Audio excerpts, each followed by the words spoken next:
आता ह्या ज्या ना बाई ह्या कोर्स तयार करणार आहे, पण आता कधी करणार हे ठरवलं जात नाही. सॅम्पल वगैरे कसं असतं हे तुम्हाला पण मी दाखवतो. सॅम्पल आपण कशा प्रकारे चेक करत असतो. बघितलं का? बोटा एवढी आळ्याची साईज झालेली आहे. हां, आता हिला जर आपण टच केलं ना, आता सॅम्पल आळ्यांचं जर म्हटलं तर आपण कशा प्रकारे चेक करतो मार्केटला चांगला, जो की सध्या 800च्या वरती चालू आहेत. जय श्री महाकाल. नमस्कार मित्रांनो, कसं आहात? सगळे चांगले असाल. मी आपला स्टुडिओ पुन्हा एकदा स्वागत करतो आपल्या एका नवीन व्हिडिओमध्ये रेशीम उद्योगबद्दल. या व्हिडिओमध्ये मी तुम्हाला पूर्णपणे सांगणार आहे की आपल्या ज्या आळ्या कोणत्या सिच्युएशनला कसं आहे, काय आहे त्यांचं सिच्युएशन, त्यांची साईज वगैरे कशी, ह्या व्हिडिओमध्ये तुम्हाला पूर्णपणे सांगणार आहे. जर व्हिडिओला नवीन असाल तर व्हिडिओला लाईक करा आणि चॅनलला सबस्क्राईब करायचं विसरू नका. चॅनलला सबस्क्राईब करा, कारण की तुमच्या एका लाईकनी आणि मला सबस्क्राईबनी एक चांगली एनर्जी भेटते की नवीन नवीन तुमच्यासाठी व्हिडिओ जे की रेशीम उद्योगबद्दल पूर्णपणे माहितीदायक मी तुमच्यापर्यंत प्रॉपर पोचवत जाईल. आता जर सांगायचं म्हटलं तर आपल्या शेडमध्ये जवळपास 55,000 ते 60,000 आळ्या आहे. त्यामध्ये आपलं जवळपास जरी म्हटलं तर आपण इकडं 3 आणि इकडं 3 ट्रॅकमध्ये पूर्णपणे ज्या की आळ्या शिफ्ट केलेल्या आहे सध्याच्या सिच्युएशनला. आणि महत्त्वाचं म्हणजे चौथा मोड उठल्यानंतर तुम्ही मागच्या व्हिडिओमध्ये बघितलं असाल आपले फीडिंग वगैरे कसे आहेत. तर आजची आपण चौथा मोड उठल्यानंतर 13वी फीडिंग टाकतोय. म्हणजे सध्याचा टाईम एक 4:30 वाजले, 4:30-5 झालेले आहेत आणि आजची धरून आपण 13वी फीडिंग टाकतोय. जर हां, ठीक आहे. व्हिडिओ शेवटपर्यंत बघा. व्हिडिओ माहितीदायक होणार आहे तुमच्यासाठी, जे की नवीन रेशीम शेतकरी करायचंय किंवा रेशीममध्ये नवीन उतरायचा प्रयत्न चालू आहे त्यांच्यासाठी सगळेच व्हिडिओ माझे महत्त्वाचे असते. तर व्हिडिओ शेवटपर्यंत बघत जा. फक्त 10 मिनिटं किंवा 8 मिनिटं काढत जा. तुम्ही व्हिडिओ सगळा बघितल्यानंतर तुम्हाला ते प्रॉपर नॉलेज येत जाईल. तर सगळ्यात महत्त्वाचं म्हणजे आपल्या Instagramला 96,000 फॉलोअर पूर्ण झाले. याबद्दलही खूप खूप धन्यवाद तुमचं. लवकरच आपल्या YouTubeला पण तशीच ग्रोथ करायची, त्यासाठी म्हणतो आपल्या चॅनलला सबस्क्राईब करा. आता हे बघा, तुम्ही अशा प्रकारे बघू शकता आपल्या इकडच्या 3 रॅकमध्ये इकडच्या 3 रॅकमध्ये पूर्णपणे 6 रॅकमध्ये जे की आळ्या आपण शिफ्ट केलेल्या आहे. आणि खालच्या साईडला जो मी बघत असाल रॅकच्या मधातला आपलं पूर्णपणे आपण असे थप्पड टाकलेले, जेणेकरून आपण एकदाच पाला याच्यामध्ये स्टोअर करून ठेवतो. स्टोअर करून ठेवल्यानंतर एकदाच पाला आपण टाकतो, कारण की एक एक वजा आणल्यानंतर एक एक टाकणं तसं कसं जमत नसतं. त्यामुळे आपण जेवढं पूर्णपणे ह्यामध्ये जेवढं थप्पड आथरलेलं आहे त्या थप्पडने पण भरपूर कव्हरेज होतं. आपण ज्या पाला स्टोअर करतो आणि पाला सगळीकडं जसा लागेल तसा आपण टाकत असतो. मी पाला तुम्हाला चौथा मोड उठल्यानंतर कसं टाकायचा मागच्या व्हिडिओमध्ये पण सांगितलं होतं. या व्हिडिओमध्ये पण सांगाल तुम्हाला की आपण पाला कशा टाईपमध्ये टाकतोय. आता तुम्हाला पूर्णपणे जे की आळ्याची साईज दाखवतो की साईज कशी आळ्यांची. आता त्यामध्ये आणखी एक गोष्ट तुम्हाला सांगतो की ती एक महत्त्वाची आहे. ज्या आपण जेव्हा आळ्या आणल्या होत्या आपल्यासोबतच आणखी 3-4 जण होते, त्यांच्या पण आपल्यासोबतच आळ्या होत्या. पण त्यांच्या चंद्रिका पडल्यानं आपल्या आणखी पडलेल्या नाही. यामध्ये एक महत्त्वाची गोष्ट जी की असते टेम्परेचर. टेम्परेचर म्हणजे आपण किती मेंटेन ठेवतोय. आता जवळपास कसं असतं, कधी-कधी टेम्परेचर खालीवर असतं ह्या शेडमध्ये आणि 1 किंवा 1.5 किलोमीटर अंतरावरती त्या शेडमधलं अंतर म्हणजे ते एक फरक असतं. तर तुम्ही ही एक गोष्ट लक्षात घ्या. सगळ्यांच्या आळ्या सोबत आणल्यानंतर एखादा दिवस खालीवर होऊ शकतो. त्यांच्या चंद्रिका पडलेल्या आहेत 15 फीडिंगवरती, 16 फीडिंगवरती, पण आपल्या आणखी 13च फीडिंग आपण टाकतोय. म्हणजे एक लक्षात घ्या तुम्ही, तिसरा मोड जेव्हा त्यांचा उठला ना, तर एक 12 घंट्यानंतर आपला लेट उठला. चौथा मोड जो की 24 घंट्यात 48 घंट्याचा असतो, त्यांचा उठला तर आपला थोडा 5-10 घंटे लेट उठला. म्हणजे ह्याच मागच्या 12 घंट्यामध्ये आणि ह्याच 5 ते 10 घंट्यामध्ये 2 फीडिंग कव्हरेज होत असतात. त्यामुळे थोडं कधी-कधी लेट होत असतं. आता आपल्या आळ्यांचं सॅम्पल वगैरे मी आताच चेक केलं. मी तुम्हाला सांगतो आळ्यांचं सॅम्पल वगैरे पण आपण कशाप्रकारे चेक करत असतो म्हणून. तर हां, हे समजलं तुम्हाला पूर्णपणे टेम्परेचरचं. सगळ्यात महत्त्वाचं म्हटलं तर आपण शेडमध्ये टेम्परेचर मेंटेन ठेवायला पाहिजे. जवळपास आपण शेडला मी तुम्हाला बाहेर घेऊन दाखवतो की आपण शेडला जवळपास मी सांगितलेलंच आहे. पण तरीही आपण एक 800 ते 1000 लिटर पाणी प्रत्येक दिवसाला शेडवरती सोडत असतो, जेणेकरून पूर्णपणे टेम्परेचर मेंटेन राहतं. आणि आता तुम्हाला आळ्याची साईज दाखवतो. आता हे अशा प्रकारे तुम्ही बघू शकता बाई, म्हणजे आळ्याची साईज तुम्हाला दाखवतो. हे बघा, बघितलं का? बोटा एवढी आळ्याची साईज झालेली आहे. हां, आता हिला जर आपण टच केलं ना, तुम्हाला दाखवतो तेव्हा अंग ना, नीट निरीक्षण करा, अंग ना चोरून घेते. घेतलं का नाही चोरून? बरोबर, अशा अंग चोरून घेत असते ती एका बोटा एवढी पण म्हणजे होत नाही. हे बघा, बरोबर आहे. आता ह्या आळ्या जेवढ्या आहे ना, ह्या भरपूर त्यांनी साईज वगैरे दिलेली आहे बरं. साईजचा त्यामध्ये काही विषय नाही. आता कोस बनणं बघा तुम्ही, बघितलं.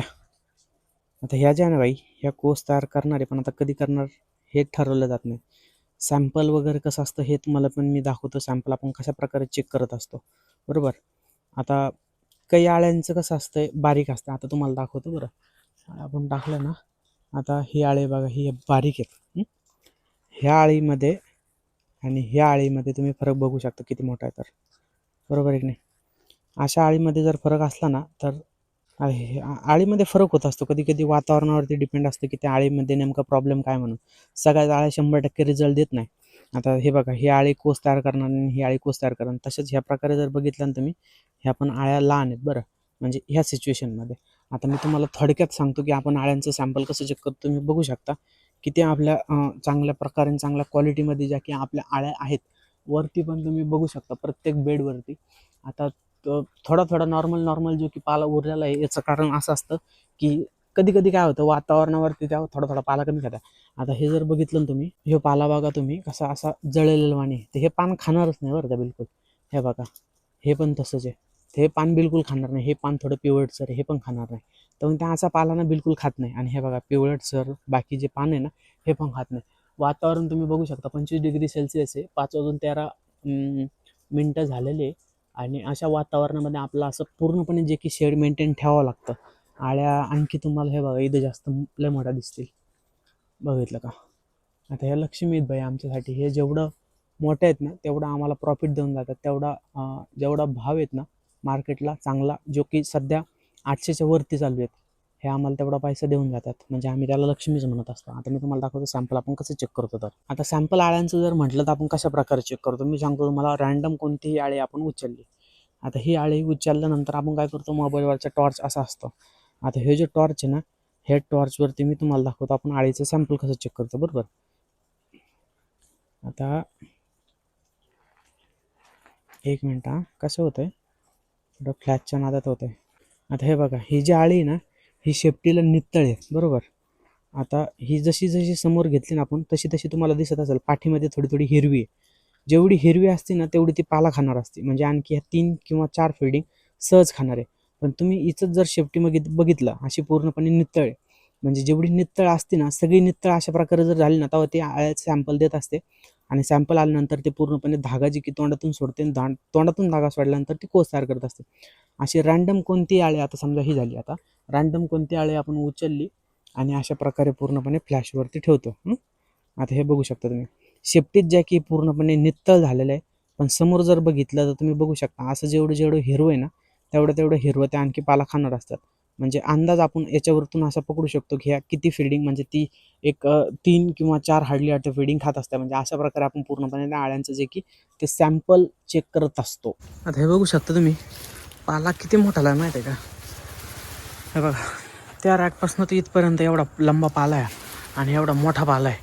आता आपण याला काय करतो माहिती आहे का, सरळ याच्यात असं टाकतो आणि टाकल्यानंतर असं ठेवून देतो, बस. असंच पाला आपण पूर्ण रॅकमध्ये पूर्ण सगळीकडे टाकत असतो. यांना काय होतं, जास्त क्वांटिटीमध्ये पाला खात असतात त्या. किती जरी वजन यांच्यावरती पडलं ना त्या आळ्यावरती, तर पूर्णपणे पाला खाऊन वरती येणार, म्हणजे येणारच. एवढा क्वांटिटी म्हणजे लंबा तुम्ही विचार करा.